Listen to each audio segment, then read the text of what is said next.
الرحمن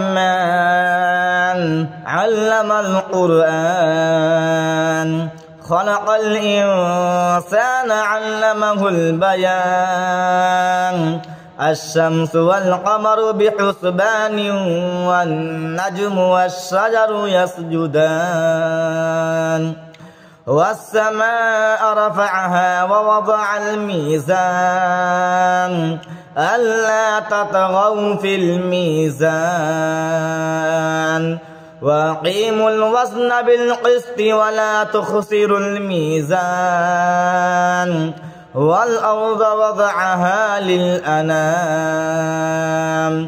فيها فاكهة والنخل ذات الأكمام والحب ذو العصف والريحان فبأي آلاء ربكما تكذبان.